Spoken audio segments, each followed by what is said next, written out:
So welcome back and hello, and we're halfway done almost. When you're done with this one, you're about halfway done the course, and so I want to congratulate you right off the gate from the start for being here this far in this particular journey, because I know it's not easy. I really do. I know it's not easy at all. Coming into a different land, doing things different than you've done so far. Uh, yeah, it's not the easiest thing in the world. So I get it. I get it. I get it. I get it. I double get it. I really do. So one of the things that I'm going to start out with this particular little writing. It's done by a lady by the name of Portia Nelson, and this really it's something that it speaks to how you need to live your life. And it speaks to someone going through the journey of finding out, which the ultimate goal is so that you do this almost automatically.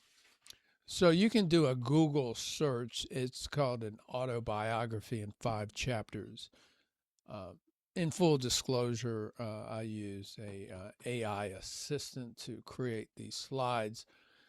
Some of the slides come out exactly the way I want them to come out, and some of them come out just the way that they come out.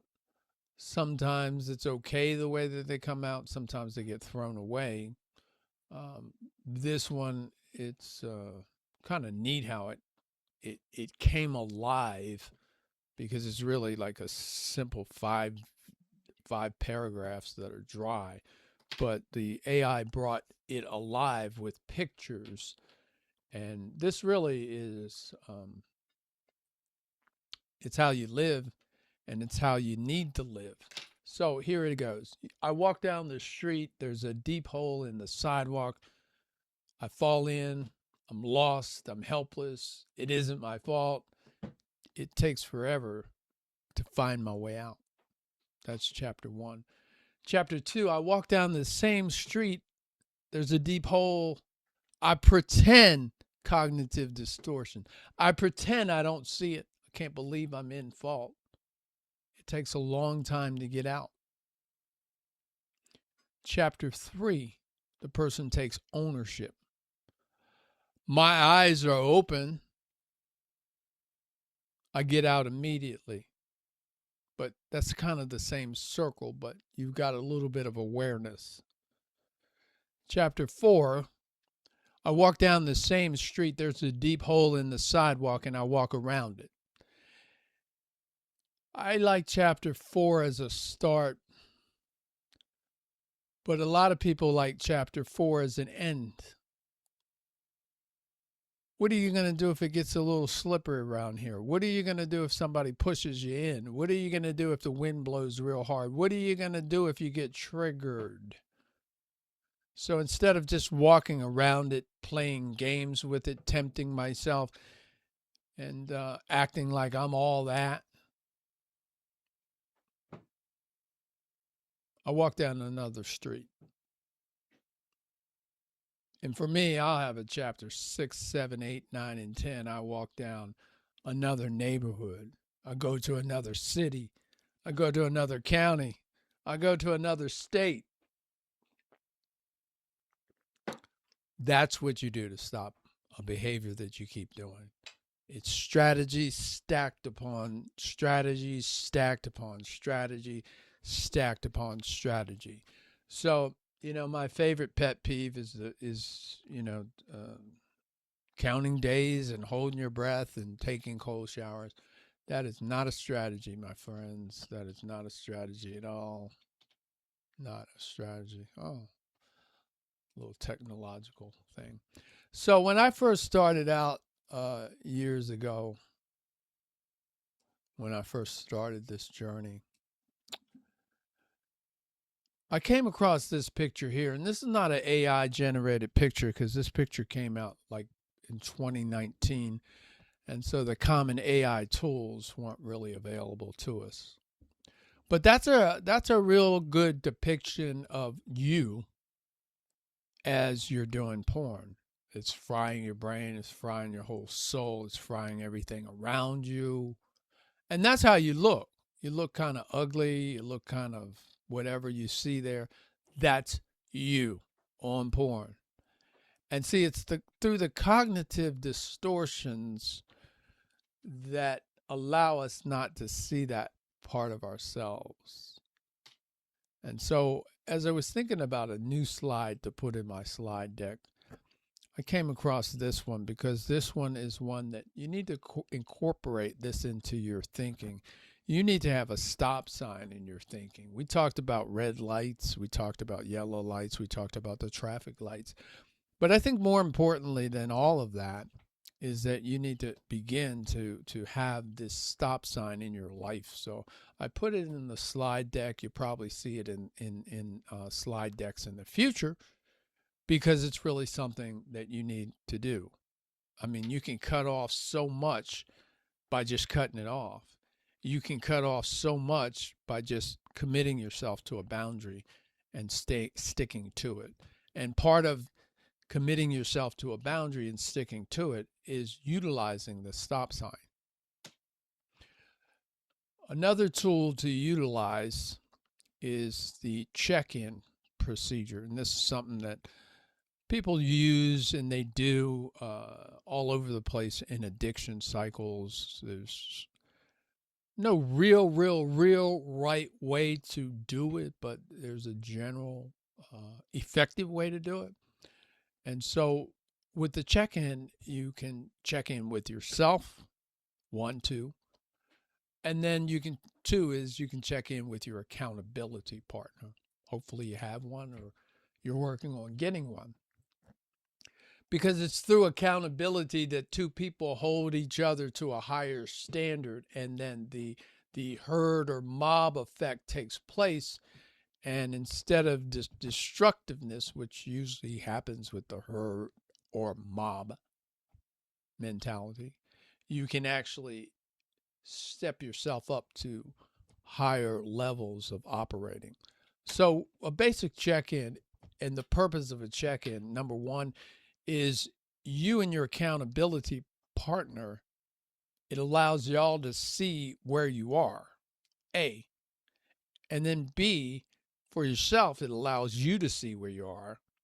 And then C, if you're in a relationship, that's a good idea to do relational check-ins. And so a check-in basically is, how do you feel?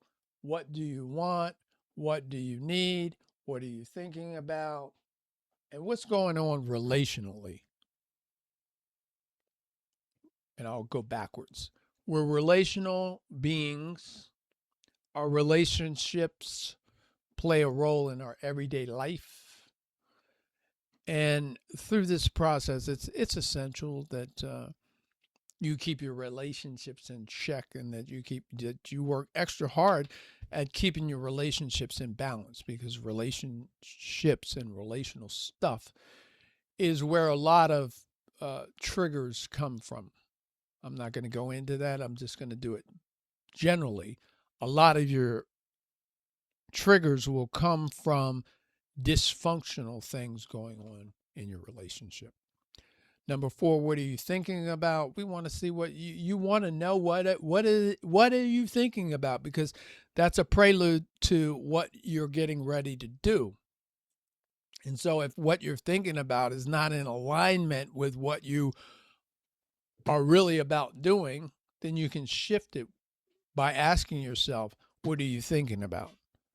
Number 3 is, what is your needs?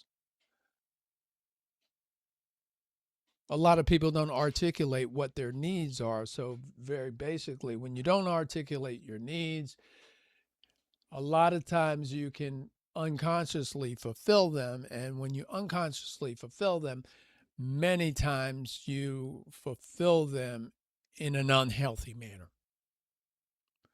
And the same answer is for what you want. Back to number 1, how do you feel? One of the things that we notice about people in their addiction cycles is that they're very unconscious.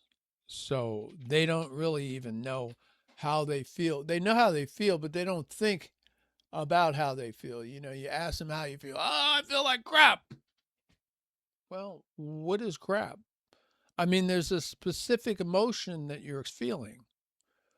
And depending on what the emotion is, once you get to a place of mastery and mastering your life and paying attention to things and how you behave, once you identify the feeling, after a while, you'll develop a pattern that shifts that feeling into a positive feeling, regardless of what the pattern is. Everybody's got a different way and everybody's got a different pattern. And, you know, since many, if not most of the people listening to this, that's an area where, this is where you use your scripture. This is where you use your spiritual warfare to transform the feeling into a more positive, divine feeling. And the only way that you're going to know what the actual feeling is by asking yourself. And so check-in it's a very good tool because you want to remember something that I told you earlier in this journey.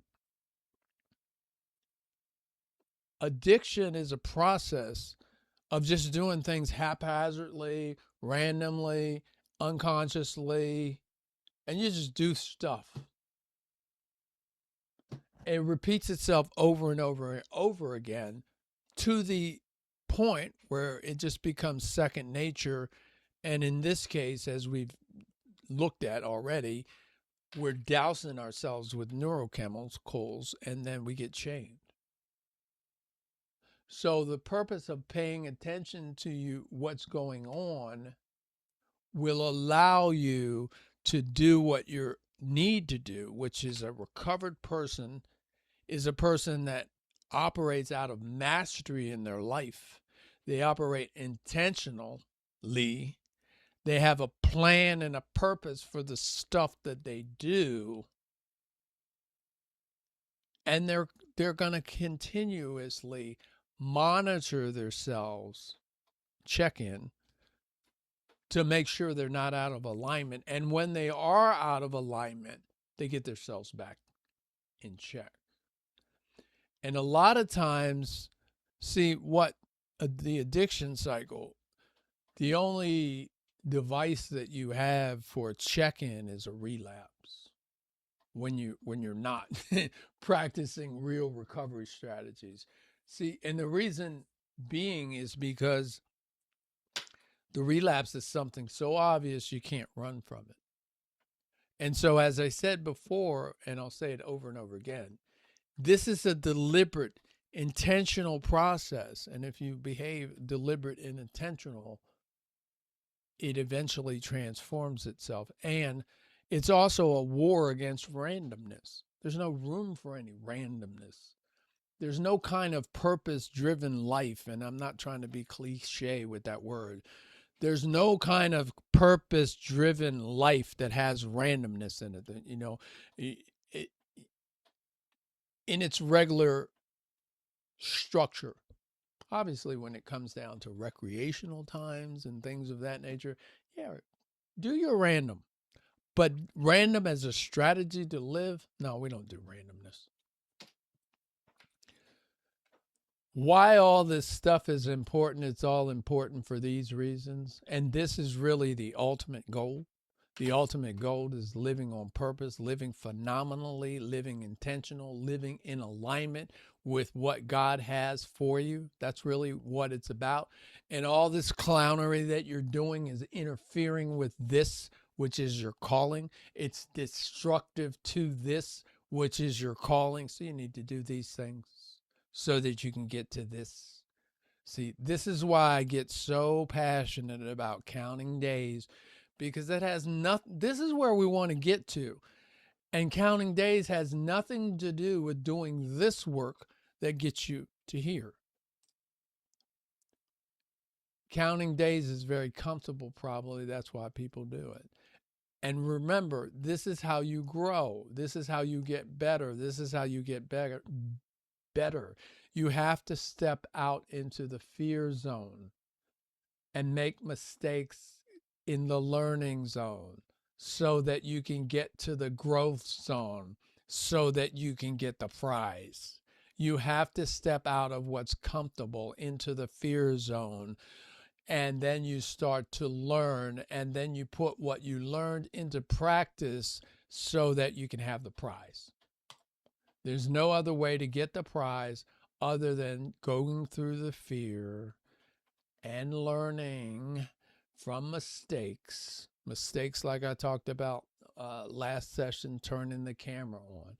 I had the same opportunity to load some new software up today, but I didn't fall for it. That was actually yesterday, because yesterday I actually did this session and I didn't like the results. So it was kind of, I was in the learning zone, and basically I trashed the session because that's what I do, and it's okay, so that I could grow to be able to produce the product that we're going to do today. Because this is a little bit tired, and I just didn't like it. And I feel, it was my opportunity to feel what you feel as you go through what it is you go through. Some days, man, you just don't get it. It just doesn't work out for you. And, rather than to force that, rather than to just throw that at you any old kind of way, hey, look, take a deep breath, drink a cup of coffee. Look out at the sunshine, look out at the horses. Do it again. Why do it again? Because thousands of people are going to put thousands of hours of commitment in it. Do them the courtesy of giving them a product that's worthwhile. That's why. It's not your fault how you got here. I've said that over and over again. It is your fault if you stay here, because of the fact that it's going to be 6 months by the time I'm done. I've taken 6 months to put this together for you, to put all that I learned over 7 years of recovery, so that you have it all in one place and you can digest it all, and it'll change your life when you do the things that we're taught. You don't have to search, you don't have to look, you don't have to do anything. It's all in one place. All you have to do is remember that I'm not telling you anything. I'm not here to tell you what to do. I'm just here to tell you how you can get free and what's going on. I'm not here to tell you what to do. That's not my job. That's not what I'm here to do. I'm here to help you become free. Now, we've had 5 sessions, and I don't know what your digestion of these 5 sessions are. If it was me, this would probably be the first week, because I'd be at this session in the first week. Just me. But for some people, it's probably better that they're at week 5 of recovery. So I don't know where you are. But I say this over and over again, and I say it every time, because this is an area that you got to deal with. This is an area that I hope that you've been working on, because this is an area that's easier to work on or simpler to work on than the hard stuff that we're dealing with. And everybody in this day and age that has a pornography addiction has got a problem with their phone, probably a phone addiction. More specifically, they don't have mastery of their phone. And it's interesting that phone that they used in that diagram is all cracked up. Might be a clue that the cracked up phone might crack your brain up. I'm just saying, it's kind of interesting that it's a cracked up screen there. But yeah, it is a phone problem, and it really does need to be addressed. Things like when you're at your house, not taking your phone in the bathroom. You don't need to take your phone in the bathroom when you're in your house. But the reason why you take your phone in the bathroom when you're in your house is because you got a whole bunch of hot stuff on your phone. And it's a whole secret life that you're living, and it's part of you being chained up. That's why you take your phone in the bathroom, because you're so scared of somebody finding out what's up with you. So you've got to change your relationship with your phone. And I've told you, and I've said it before, that I know most people that are involved with a pornography addiction, they put their hand on their phone within like 15 minutes of waking up. And this is this is not about me. This is not about me. This is not about me. But I think I got up this morning at like 8 o'clock. I'm semi-retired, so I don't have to get up that early. But I think I got up at 8 o'clock, and it's now 10 o'clock right now. I didn't realize it, but as I'm talking, just saying, I haven't touched my phone yet. And that would be a lie. I had touched my phone. I actually listen to my phone for the purposes of running stuff that calms me down and puts me to sleep at night. And so I burnt the battery on the phone and I plugged it in. So I haven't touched the phone yet. I haven't opened it. I've touched it. That's true life. I don't ask you to do that. I'm not talking about that. But I'm talking about that you don't need to have the phone be the first thing that you put in your hand. And you need to realize that most of the stuff that's on the phone, it's not really your stuff. It's somebody wanting something from you or somebody taking something from you and you don't realize it. If you start paying attention, and I can start with your email address. Look at your email next time.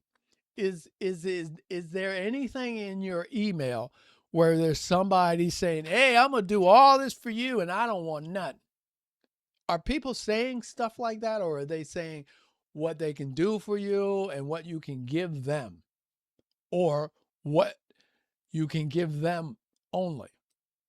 It's pretty much what they're doing. That's somebody else's agenda. And so when you learn that, you don't hop on that. And when you learn that a lot of social media is people lying about their life, and we think that we need to have it. And social media is making people depressed, actually, because they're seeing a false version of somebody else's life that they can't compare to. And that's making them a little bit depressed, quite frankly. So use your tool and learn to use your tool as a tool of greatness.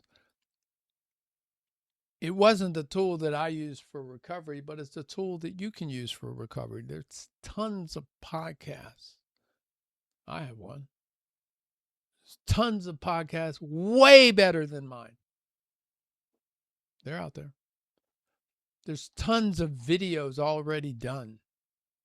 There's tons of videos on YouTube about those little micro behavior changes that you need. There's tons of it. Tons of videos on emotional management, trigger management. Tons of it. It's more than you ever could find, more than you ever could digest. Hours upon hours upon hours. And so the opposite of addiction, by the way, is connection. And we're speaking of this particular addiction because it's like playing solitaire, you know, PMO. It's an individual game that people play. It's an individual experiment. And it because of it happening over and over again, it breeds isolation. And the isolation is what disrupts connection. And the isolation feeds itself it feeds loneliness, and loneliness gets fed with addiction. Now, we have a much more extensive feelings wheel. I was looking for it before I started this session, but I couldn't find it. But one of the things that you want to start doing, as I showed you in the check-in, is you're going to want to start identifying the actual feeling that you're having, as opposed to, I feel like crap today, or whatever word you use. Because by identifying, as I said, we live intentionally. There's always a solution for everything. There's a solution for where you are. And I can tell you why I know that there's a solution. One, because there is a solution, but two, usually the solution is an effective action. All right. And through this process, one of the feelings that you want to feel like never before is, self-love. Because the process of addiction, it really is, I hate to use this. I hate to say this. I really, I don't like to. So I'm going to say it a different way, since I'm going to say it in a way more safer, and I'm lying to you. So addiction really is self-dislike. That's a lie. It's more stronger than that. I'm not going to use that other word, just because I'm not. But addiction really it's a self-dislike process. And so, as I said, one of the neat things that I found about addiction recovery is, if you really want to know, and if you really, people like, especially when they're in their addiction, they like everything simplified. Actually, they like it easy, but easy isn't what we do, but they really like things simplified. And the simplified statement, the simplified one sentence answer to addiction recovery is, it's a reversal. It's the opposite of what you're doing. The reason why that's not as easy as it sounds is, how would you know what the opposite is when you don't know what you're doing? Because you don't know what you're doing, because addiction, again, is a process of random unconsciousness fortified to its fullest. Yeah, that word, I don't even like to use that word in your context, because you use it so much. I don't want to add to the piling on. That's why I was so afraid to use it. Not that I didn't know what it was. I don't want to pile it on. I'm just that conscious. I don't want to pile on anything extra, because you got a pile that you need to get rid of. This is a fitness journey, folks. This is a workout like never before. Like never before. It's a road. It's not a race. And see, this race mentality, that's about PMO. That's about, you got to understand that just the process of addiction, it changes the way you think. It changes some of your expectations. And one of the expectations is, you expect everything instant. You expect people to do stuff for you. There's a lot of expectations, quite frankly, that are warped. And you need to address those. So now we're getting to the meat of what I came here to talk about today, and that's recovery capital. And sometimes you might be sitting there saying, well, why don't you just start with the meat? Why don't you just start with the stuff? Why don't you just tell me that? I didn't want to know. I didn't want to know it. The reason why there's all that other chatter is really, that's a prelude. That's to prepare you for what it is that you're getting. You wouldn't be able to get it if you didn't have the other stuff. And again, anybody that's seen the what I call the quit technique, if you don't have other stuff and you just try to run the strategy that I showed you to quit, it ain't gonna work. I'm telling you now, it's not gonna work, because you don't have enough recovery capital. So recovery capital came out of addiction models way beyond, and it's basically more resources, recovery resources, and we use the word capital, recovery resources that you have. Every support, every habit, every truth, every boundary, that's recovery capital. Every strategy that you have, everything that you can do to help yourself, every tool that you gain, every new thing that you gain, every new boundary that you set, that's recovery capital. And once you have a ton of recovery capital, that pushes the identity shift. And when the identity shift happens, the addiction goes away. So again, there's that word, identity shift. You've got to have to take ownership for where you are. ownership mindset. If it's to be, it's up to me. This isn't about anybody else. This isn't their fault. They didn't make you do anything, which brings up a point. Let's get rid of this once and for all. I told you this is a life skills program, and it's a life skills program. Nobody makes you do anything. Nobody makes you do anything. Nobody has ever made you do anything. So stop saying that, because that's not true. Here's what's true. Somebody did something and it agitated you fiercely, and you didn't have any coping skills to deal with the situation. So you cracked and you reacted and you did this or you did that. And then you said, oh, he made me mad. And then okay.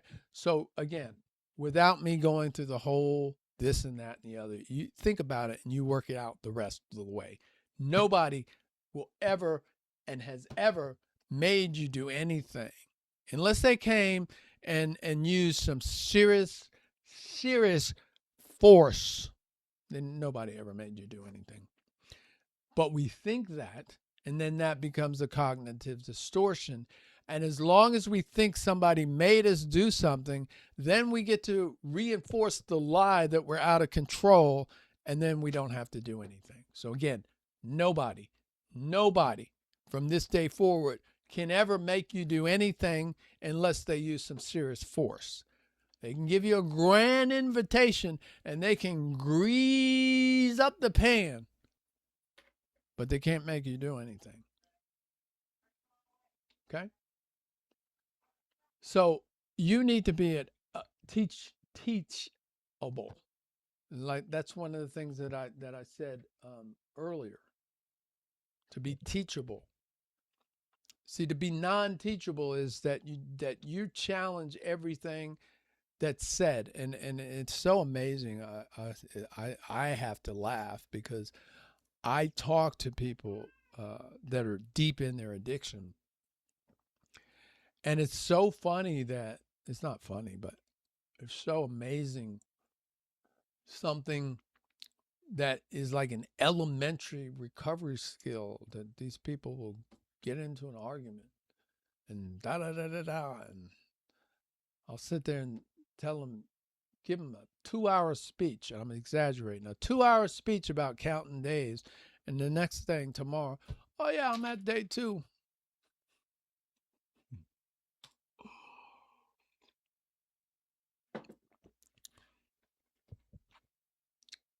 As you can see on that slide right there, one of the things that you have to do, and I've said it already one way or another, is that you got to eliminate the chaos. You've got to eliminate the drama in your life. You got to eliminate the drama people. You got to eliminate all the stuff that's causing you drama. You got to become more honest in life, because as you're lying and doing all that lying, you got to know that it's stress, because you're trying to remember who did you lie to, what you said, all of that stuff. Not having boundaries, which creates decision fatigue. You keep, I'm torn. Okay, remember, whenever I'm torn is a clue. A boundary of mine is being challenged. So these are things that you have to do. You have to do these things deliberately. Now, what I find for some of my Christian brethren, to keep themselves in a clean place, they do their devotional time at night. They plan tomorrow and they do their devotional time. So they go to sleep in the spirit and not, where they're challenged by, a whole bunch of stuff. So there's a little tool there for your recovery capital. Really like this slide. It's kind of neat and pretty and all that stuff like that. But again, it's just telling you about stuff to help you stabilize yourself, because this is a deliberate process of paying attention. Again, we have trained ourselves, people have trained themselves to respond and to act and to self-soothe. And the way that you self-soothe is through a PMO experience. That's training. That's years of training. So basically, you have to retrain yourself to be a recovered person. And here's the areas where unconsciously it's been getting the best of you. And what we're learning and what we're trying to do is we're trying to, not even trying, the attempt and the deliberate commitment of me is to give you pieces so that you grow in pieces, so that all the muscles get stronger and you'll be able to do everything that you need to be able to do. One muscle is you need to have some kind of control over your phone, for sure, right? Another muscle is that you need to learn how to respond to your vulnerable times. That's just 2 muscles. You need 1,000 muscles. And, some of these muscles you're going to self-develop. Some of the muscles I'm going to give you hints and clues on to help you develop them yourself.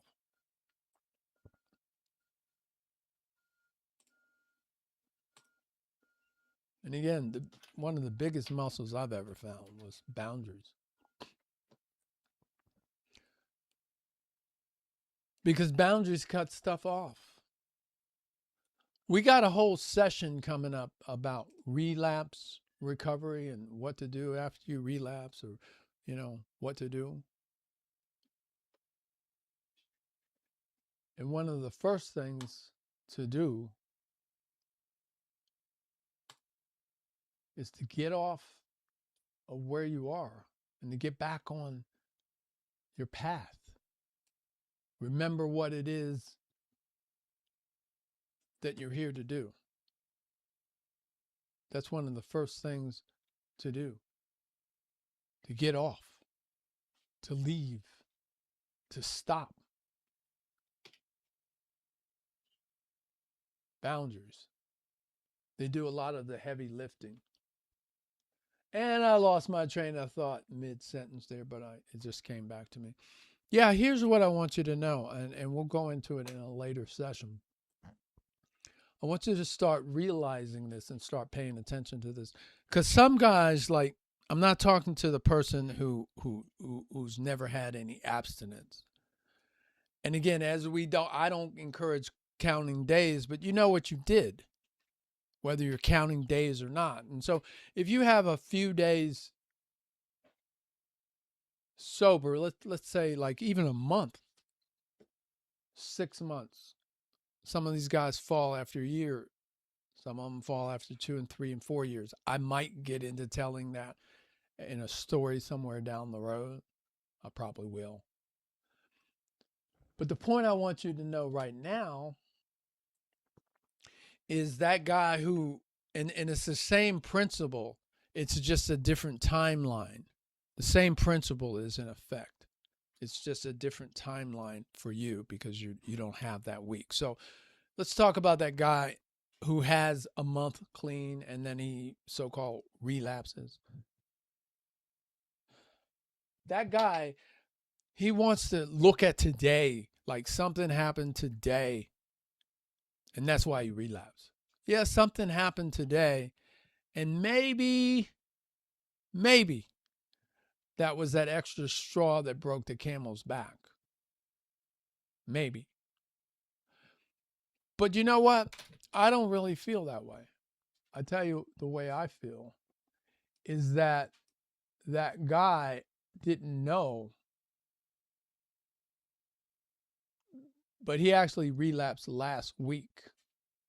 He relapsed last week because he stopped doing the basic things.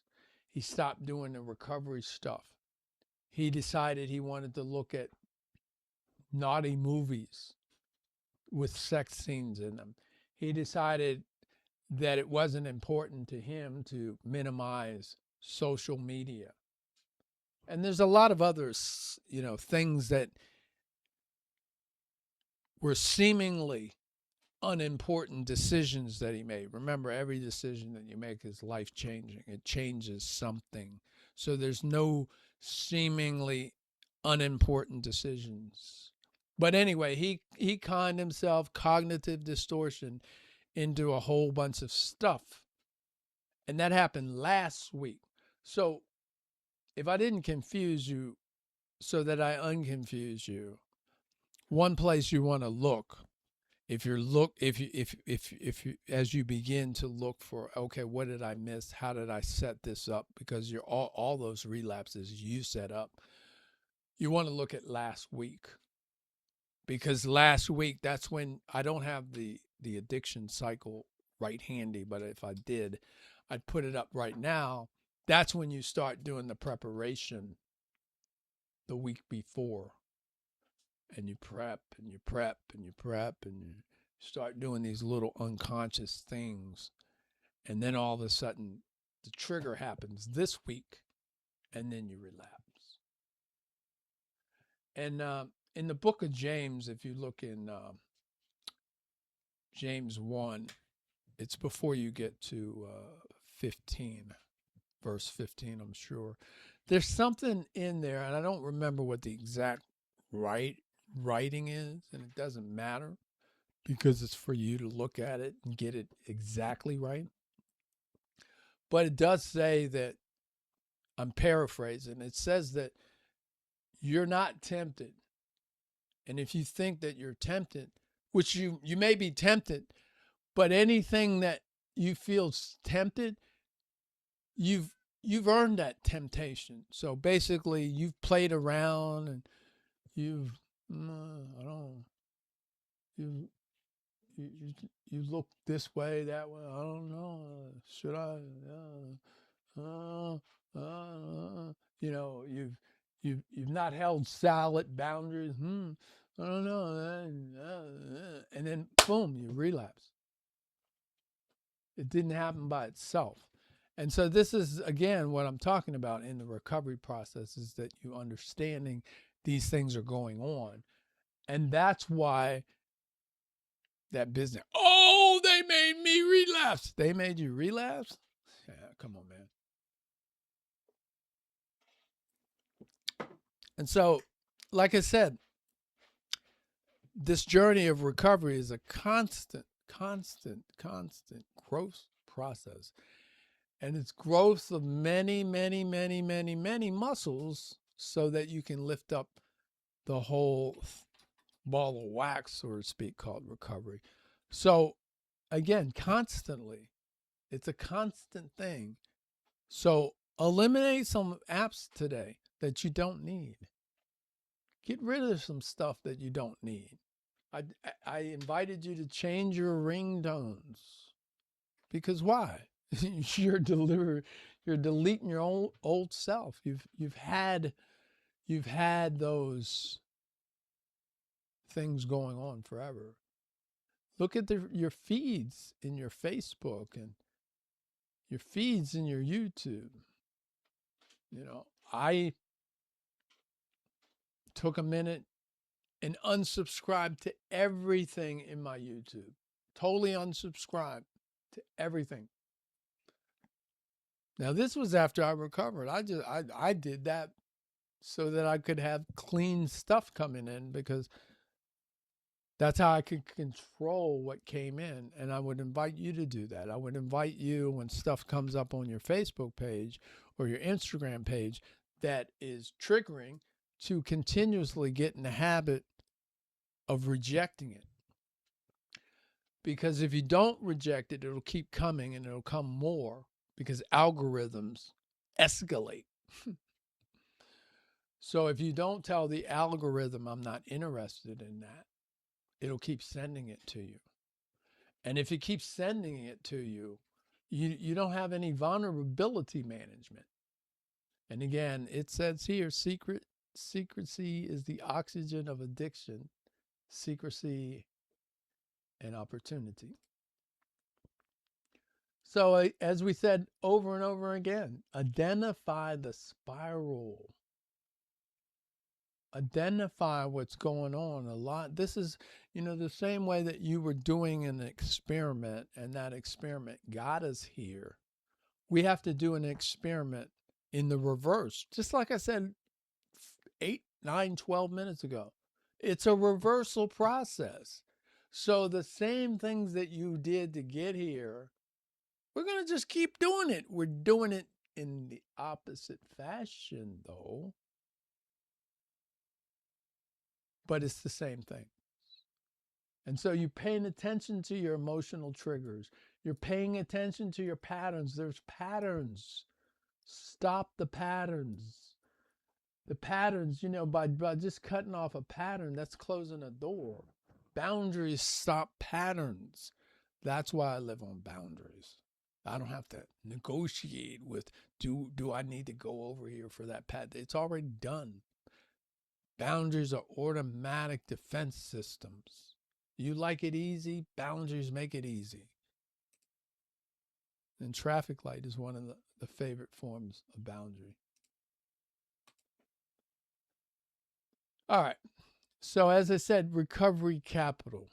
This is tools in your tool bag. And some of the recovery capital is what we talked about when we talked about triggers and coping strategies and trigger management. All of those things, those tools are recovery capital. You should have a warehouse of tools.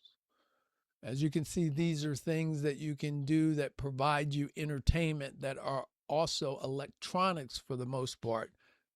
And they can stimulate you electronically because you like that stuff. I get it.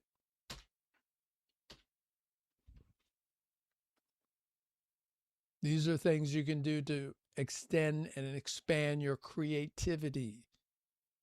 Because one of the things that's dormant is your creativity.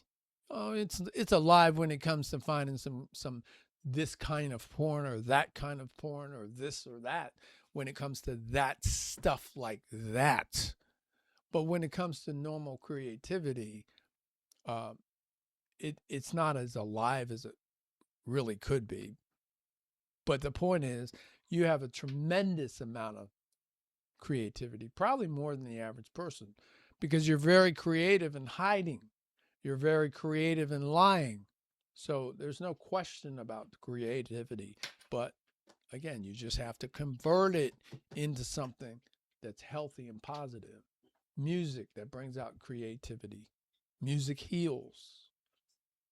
If you can play the violin, man, that's supposed to be like some serious emotional stuff. I don't know if you played violin, but that's what they say. They say it does something because it touches the bone in your ear in such a way that the frequency does something to people. It's playing the violin, not listening to the violin, that does wonders. So explore. I mean, this is something that in real life people let go. And as you see here, explore and move. Because for some people, they haven't moved a lot lately. So moving is something that they need to do a lot of. And changing your physiology is the easiest way to change your state. If you really want to change your state, by the way, the first thing you do is you change your physiology, change your body position. The second thing that you do is you change how you're talking to yourself. And the third thing you do is you change what it is you're focusing on. So you change your focus third, you change how you're talking to yourself second, and first you change your body position, your physiology. So moving is really a good thing to do, just period, but also when you are finding that you're challenged or vulnerable. Learning.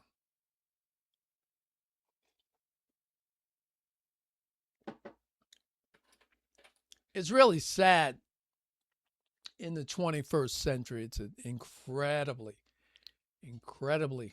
sad. And I think I find myself falling into this category even more. Myself, I'm being transparent. I used to read at least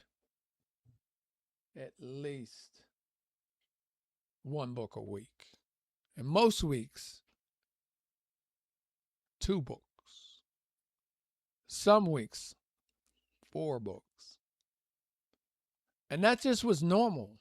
And I think I'm at about About a book a month these days. Still not that bad. But most people don't. We don't pick up books, man. And number one, reading a book is a skill. Number two, the stuff that's in the book. Number four, everything that you need to transform your life from where it is to anywhere you could even think it is. There's a book in your local library that can help you get closer. Ebooks are wonderful. Sad thing, half the people I'm talking to don't even realize half of the ebooks are available through the library using your library card. They have tons and tons of electronic databases, which include ebooks. In fact, some of those libraries work in conjunction with major online book resellers to provide those ebooks.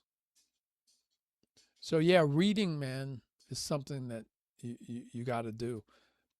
I'll tell you a good book you can start with. Gary Wilson's Your Brain on Porn. That's a long book.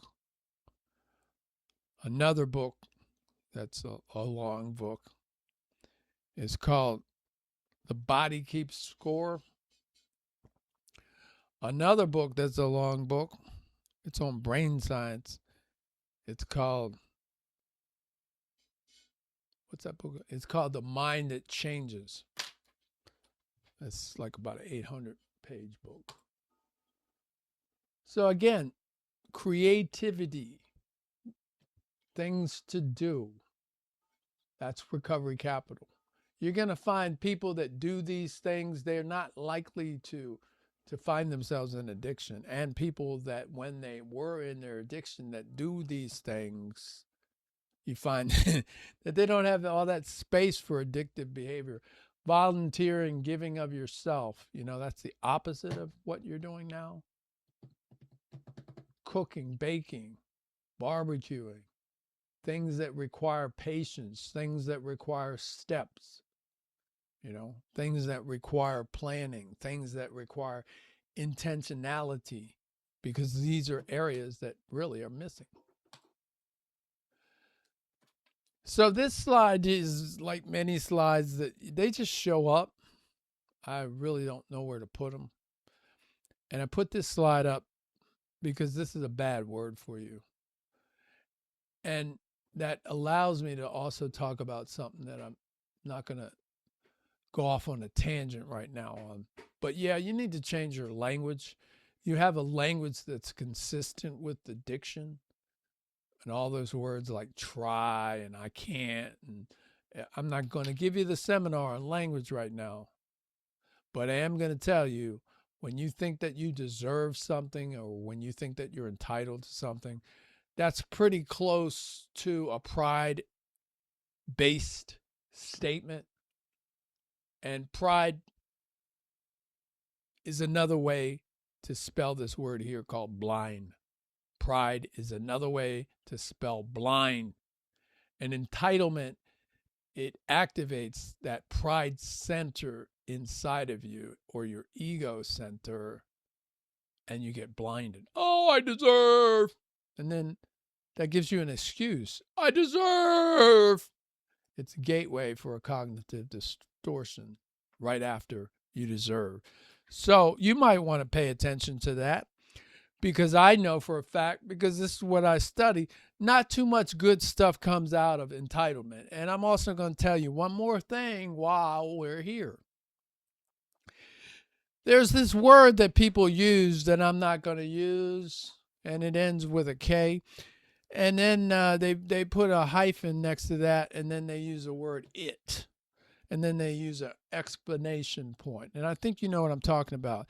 Whenever that phrase is used, blank it, I can guarantee you nothing but trouble's coming after it. I'm telling you right now, just do a tracking on it. When you say blank it, trouble's coming. Because that's a gateway for a cognitive distortion. Because all of a sudden you are a caring being, and all of a sudden you've activated you don't care. You've activated blindness. So don't use blanket in any context ever again, because nothing good comes after blanket. And I can, some of this stuff, because it's new and it's easy to reject it. Some of this stuff, all you gotta do is just ask yourself the question: when was the last time I used that term, and what happened? When was the last time I saw somebody use that term, and what happened? So again, and sometimes when you want to say that Joe, he don't know what he's talking about, I'm okay with that. I'm not even bothered by that at all. What I'm asking you to do is when you feel like you want to say that, just test it. And test. You think that blanket, that good stuff happens after you say blanket? No, nothing. You might find an exception, but for the rule, nothing good comes after that. Here's a good slide for you to look at. Look, you need to stop making these two one. Just because you have an urge doesn't mean it's an order, like you're at a restaurant and you're some kind of waitress or something. An urge is not an order. An urge is just that, an urge. And so what happens, the pattern is that an urge is an order, and then from order you've acted out, and from acting out it's an all or nothing game. There's no stop sign. So then you just do what you do, and then, oh, he made me relapse. She made me relapse. It made me relapse. An urge is not an order. And even if you're silly enough to fall to an order, you can always stop. I think you read the slide. So the power of we is very powerful in the recovery process, however that is. In the last session, we will be talking about different groups and moving forward and this and that. But yeah, as you move forward, as you go through this course, when you're done with this course, there's some things that you need to do in your life, and you need to be in a recovery community. You need to have a couple friends that are further along in their recovery than you are, and that will help you have that sense of accountability and be able to have accountability, to be able to share where you're at, and to share when you're in hot zones. And sometimes a person that's not in the situation can be a good spotter. In other words, I don't know if you realize it or not, but if you said that you had a fire at your house and you called the fire department, and then you put the fire out, and then you call the fire department back,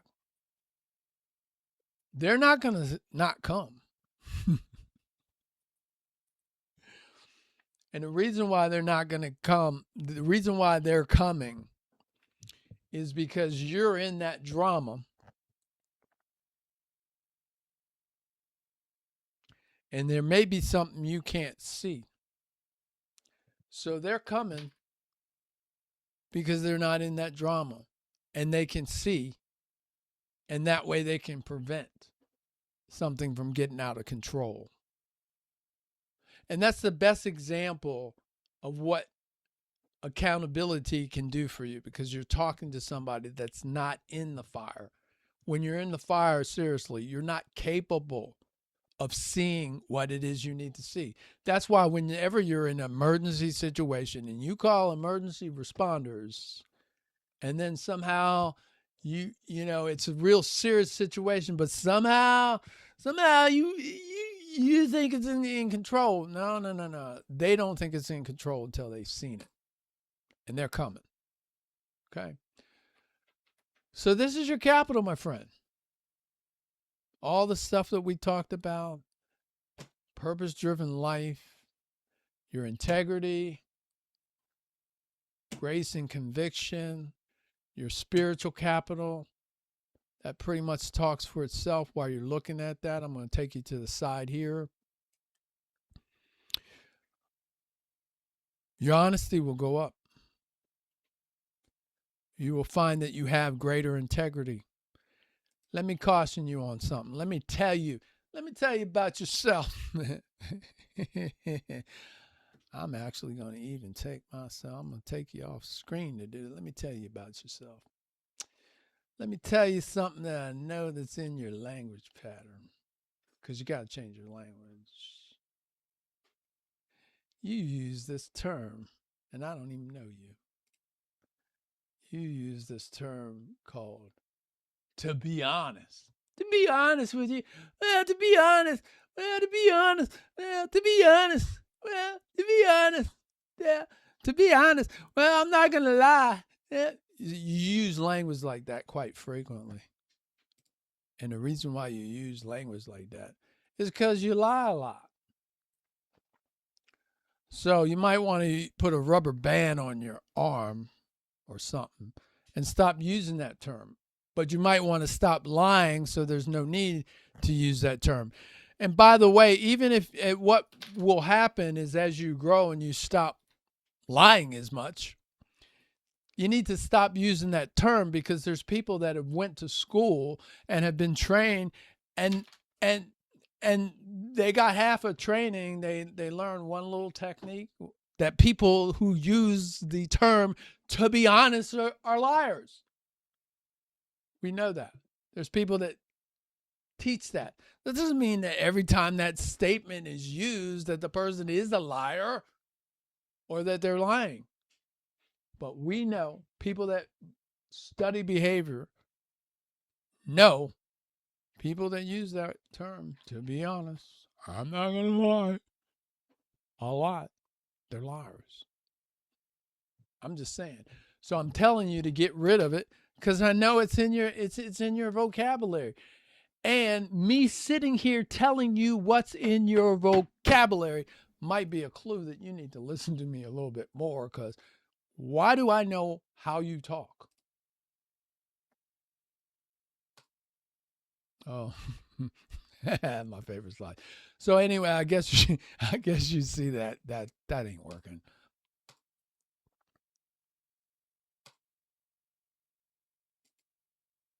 So yeah, really, it's time to love yourself like never before, because this really is a journey of love.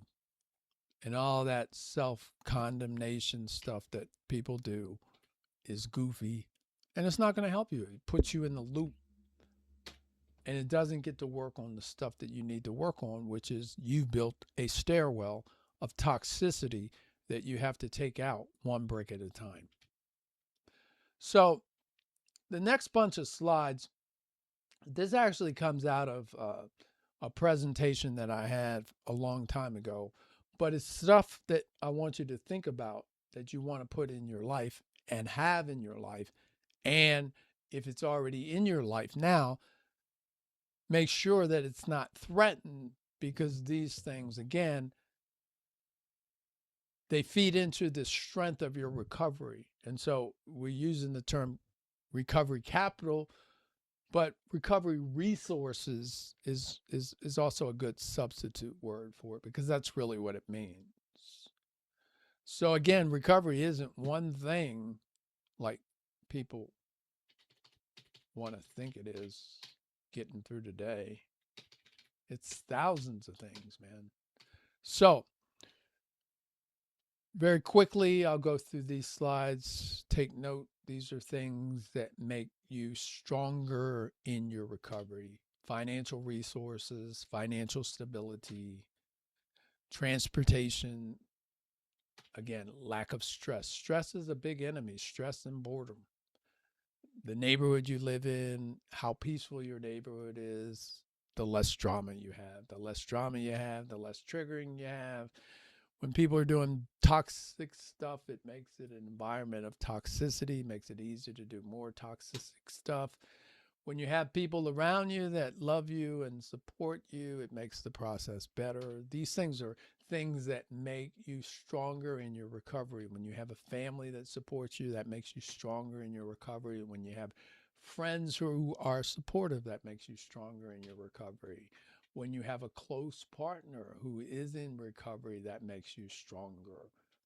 When you have a stable job, again, financial resources make you stronger in your recovery.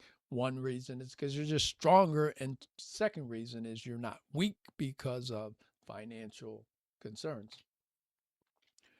Educational environment that's supportive to your recovery. Every one of these things makes you stronger. So if you do have, this is why you deliberately want to make your environments conducive to recovery. Now, number 11 is constant and never-ending improvement. And that's something that I live by, constant and never-ending improvement. That's for life, but you have added just an additional piece on your life. So recovery is just something that you're going to have to get better at every single day. And it's a good idea to continue on the journey, because there's some things that they just don't go away. I mean, I have a friend that was serious in addiction, serious. And like 15 years later, he's still teaching classes.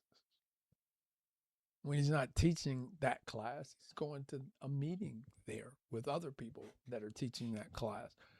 So it's not something that you just do and it ends. It's a continuous journey. It just looks a little bit different. That's the nice thing. And so what one guy explained to me, the way he explained it to me, was if you think about this slide that I have here, and just think about this whole slide being like a saucer, right? And that's recovery. And what happens is the more you recover, the saucer just keeps getting smaller and smaller and smaller and smaller. And then it gets to about the size of that O right there. And it kind of stays in the corner there, about the size of the O. And you just continue to maintain it.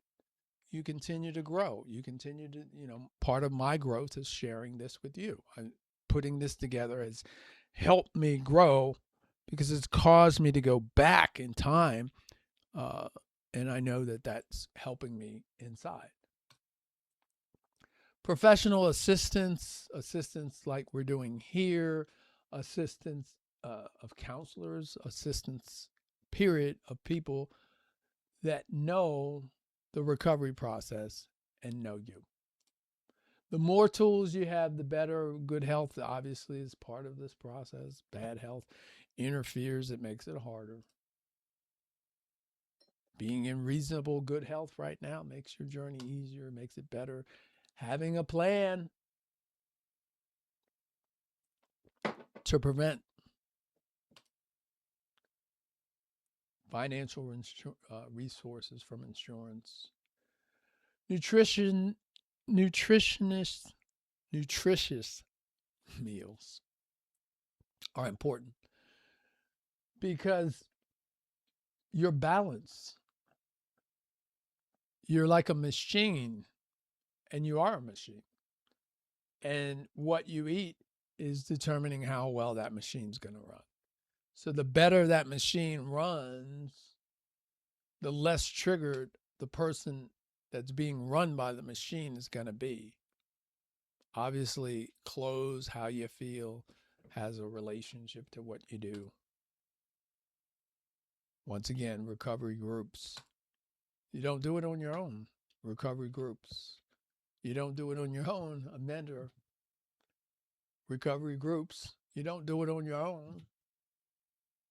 Sometimes people have legal issues. Get rid of them because they cause more stresses. support from a community. Again, you see that theme? You're not going to do this on your own. Recovery rituals. See, that's the opposite of addiction rituals. So why don't you take a look at what your addiction rituals are?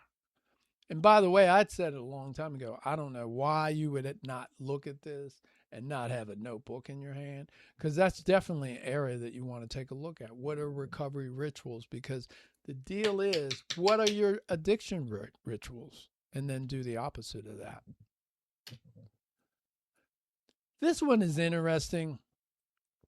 And this is like your recovery capital. So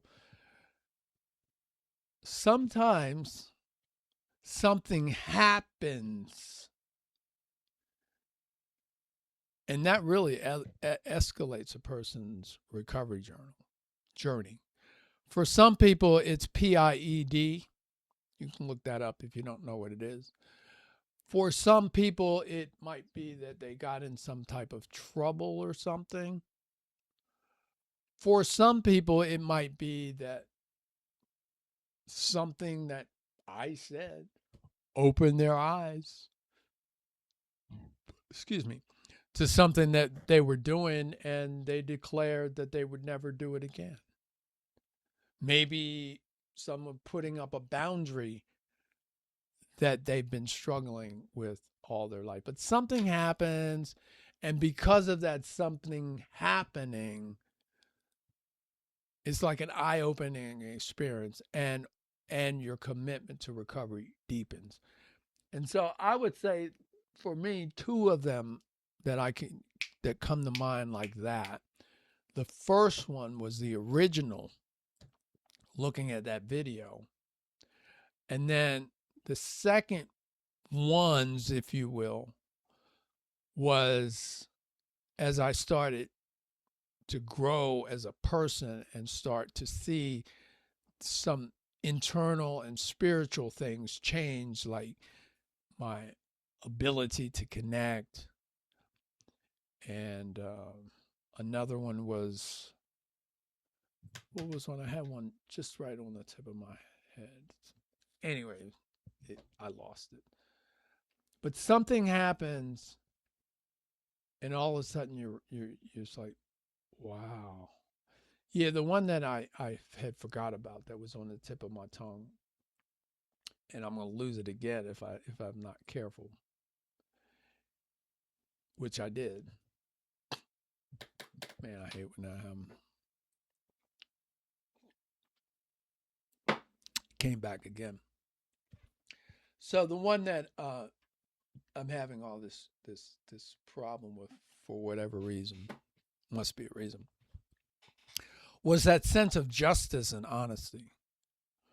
When I saw that change, I'd heard about it. I heard more about it after, but I kind of heard it in the background. But yeah, when my sense of justice changed and my sense of integrity changed, and my sense of connection changed, and then the integrity stuff fell behind that.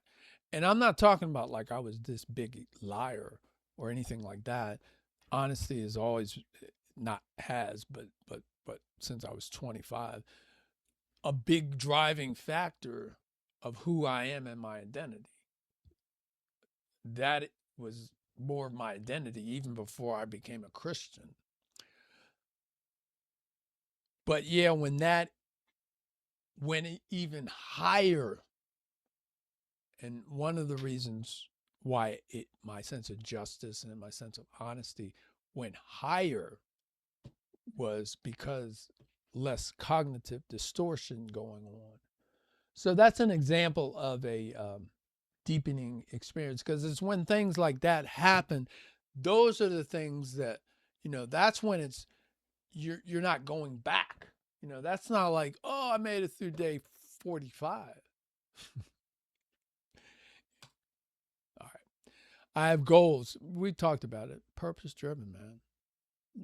Like this is This is your life here, man. Okay, so let me go off to the side. Let me go in my life coach mode here. 1955, Harvard University. They got 100 people together and they said, how many of y'all got goals? They found out that they had 3.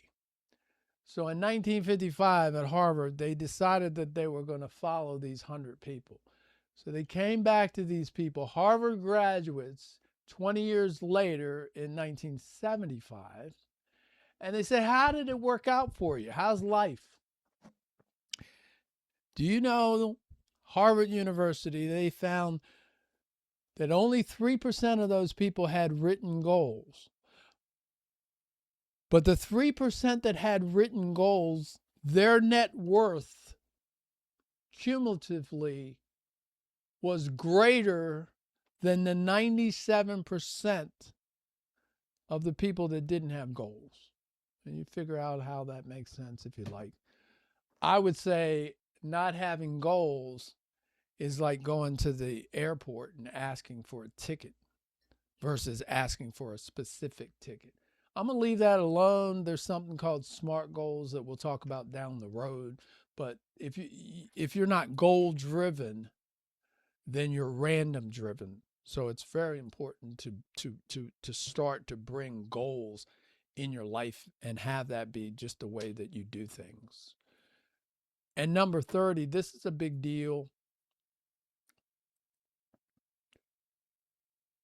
This is a micro area, if you will. And remember, all the micro areas are recovery capital, and they add up to macro changes, which adds up together to transformation. And so your problem-solving skills has got to increase. Because see, here's the deal, and you, as you start to explore, because this is a journey of awareness, your problem-solving skills are, let's self-soothe. That's your strategy. I've got a problem.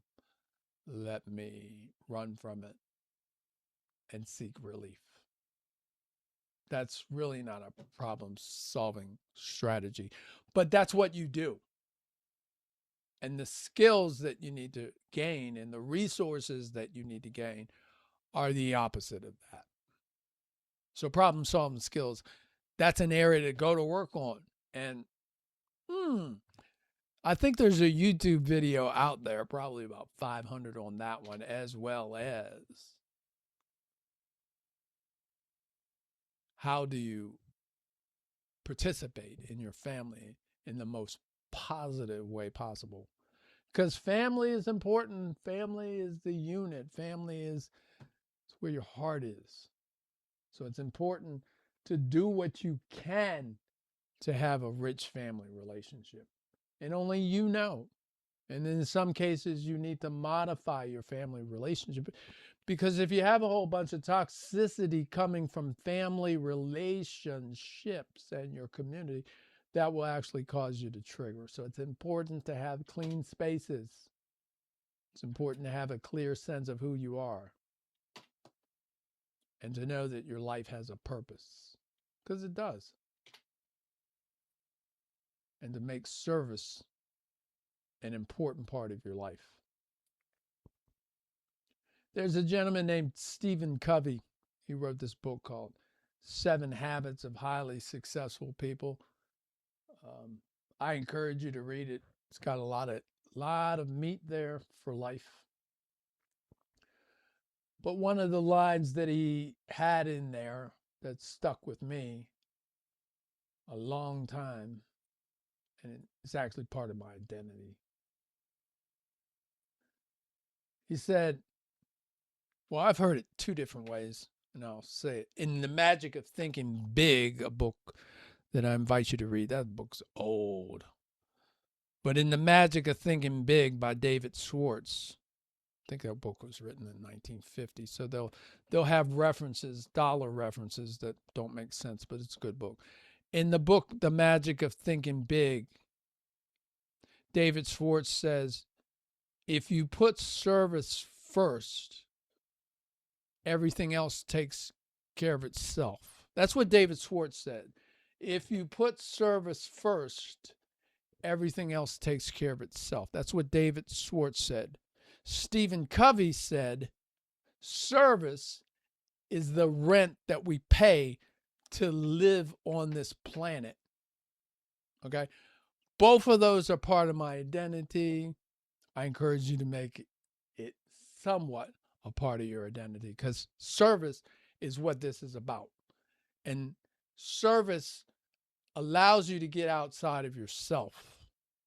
And that's why service is important to you, because the pornography addiction, this is a self-fulfilling, pleasurous endeavor of toxicity. So, again, I've talked about this earlier. That sense of justice becomes clearer and stronger. That's when you know that you got recovery capital. And then this is the big one. We talked about it earlier. Emotional regulation. You have got to learn how to get yourself from frustration to peace. I think I did it. Yeah. I had a practice session that bombed out, I think, if you listened to everything that I said. But the nice thing about the practice session that bombed out is I was able to put a couple more slides where I wanted to put them. And this one, didn't have it. And this is you, your window of tolerance. And this is hyper arousal. I got to calm down. And this is, oh, I feel so depressed. Oh, no, I don't know what to do. I'm going to hide out in the corner. Okay. Everybody has this. But the thing is when you get here, or when you get here, you want to self-soothe. But the sad thing that nature does is people who get addicted, nature makes their window of tolerance smaller. And so they can tolerate less. And so they have a greater need to self-soothe whenever they get stressed. And they find themselves stressed easier.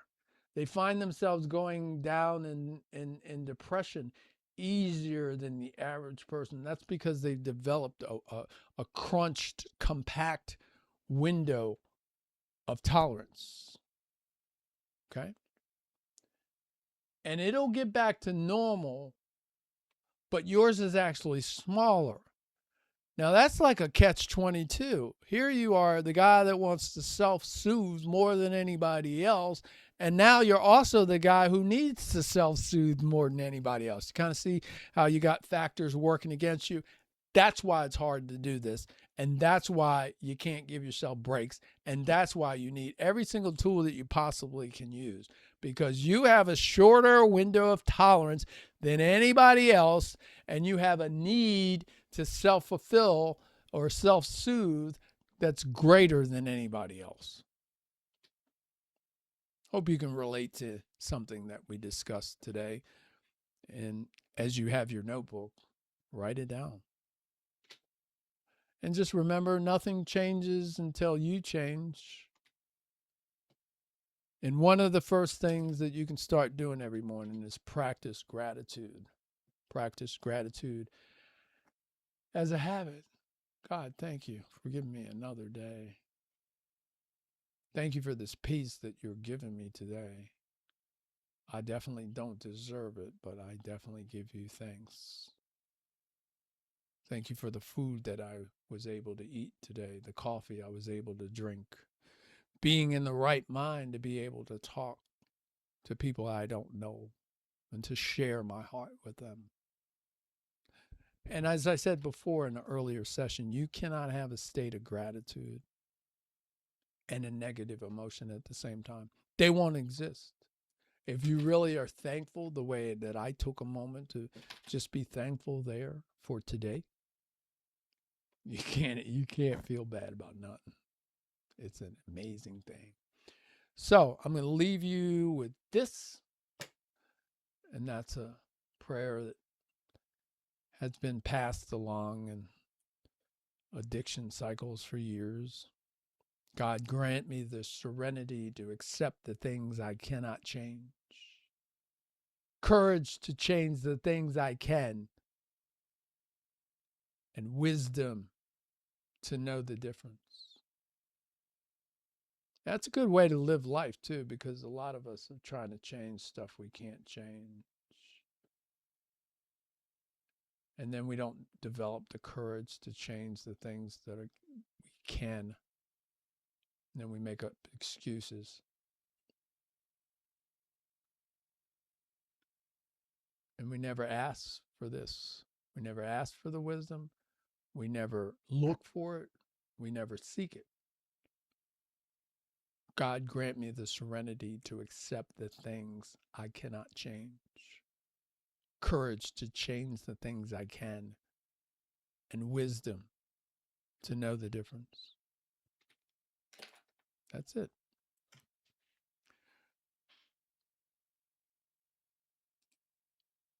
So, recovery capital. Get yourself some. Recovery resources. A toolbox. Get everything that you can. I'm going to give you a bunch, but even after we're done, there's more. Because after we're done and you continue to grow, you're going to find that quitting pornography is not enough. It isn't. And that's where the healing part of your journey comes in. And that's where living a purpose-driven life comes in. Because there's a calling on your life. And the thing that keeps you from going back is that you're in the passionate pursuit of creating an extraordinary life. And that's basically what you do day to day. And that's what the calling was. You have a specific calling. But no matter how you're going to slice it, there's a calling for you, which has a passionate pursuit of something that's extraordinary. That's what you have a calling for. Extraordinary. And that's why you don't have any time to not do the basics. No time to make excuses. And yeah, it is time to manage your phone. And it is time to hold boundaries. You don't have to be like everybody else. It is time to turn down and turn off some of that social media. It is time to stop making the excuses. It is time to stop telling yourself lies about what you have to do. Do you really have to do it? Do you really have to go to that site? Do you really have to look at that? Do you really have to? See, because I went to a seminar when I was like 20-something years old. We spent a whole night. we spent a whole night.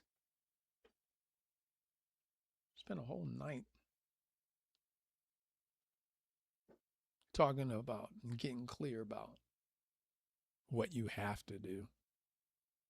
And most of the time you say you have to do something, it's a lie. And so and as I said before, and I think I'm gonna add one more section to this workshop as I think about it. And that's actually going to be language. I'm actually going to write a note as we're recording, because I think I really should. I think I really should spend a half hour working on language. I won't make it long, but I will make it, because you have an addictive vocabulary and it needs to go. And as I said before, this is a journey that you and I are taking. And because it's a journey and it's not a class, even though it's kind of a class, there's a lot of other talking that's going on, and it's encouragement, and it's also reflection, and it's also trying to bring what's being taught about or talked about into real life, into real practice. And you need to be encouraged, and you need to slow down. And you know, I mean, that's like one of the biggest things that you need to do. And as I said, I'm not talking on a level about advanced recovery. We're talking about beginning recovery here. And as you get into advanced recovery, some of the strategies that you'll learn is you'll learn a strategy that one of my favorite trainers talks about all the time, Eddie Caparucci, which is a name you can look up. He talks about stopping everything. You got to learn how to just stop everything. Stop everything.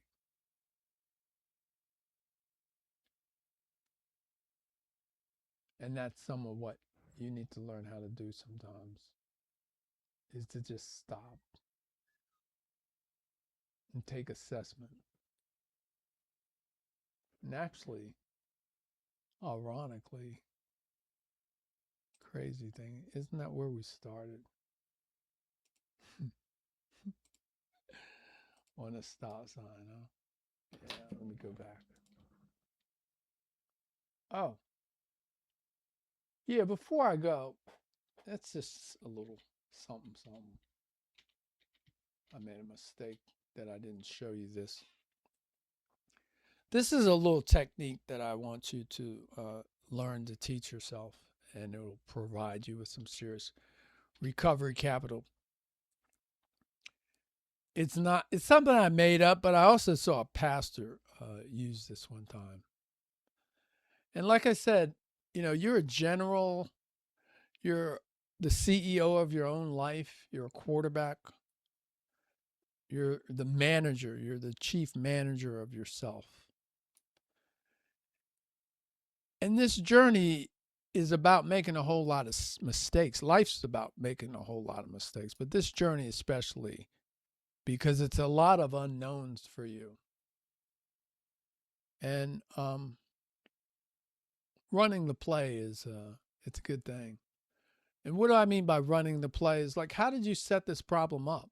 How did it happen? Not that they made you do it. What did you do? And then look back, like I was talking about earlier, at your, you know, the relapse didn't happen today. It happened last week. It happened yesterday. It happened the day before yesterday. You need to learn how to run the play. It's not like where you curse yourself out because you made a mistake or something, and that's what you do. No, you run the play. How did you set this up? What did you do? What were the steps that happened? What did you not listen to? What were the boundaries that you ignored? What were the cognitive distortions that you ran? See, those are examples of running the play when something doesn't go the way that you want. So, yeah, that's the last thing. We'll come back to that again, but that's a good place to go. I'm gonna let you do your own homework. I would invite you to do 5 or 6 new things. I'm done for today. So I'll see you guys later. Peace and love. Make the day and every day your living masterpiece. And drive with care. And walk with caution.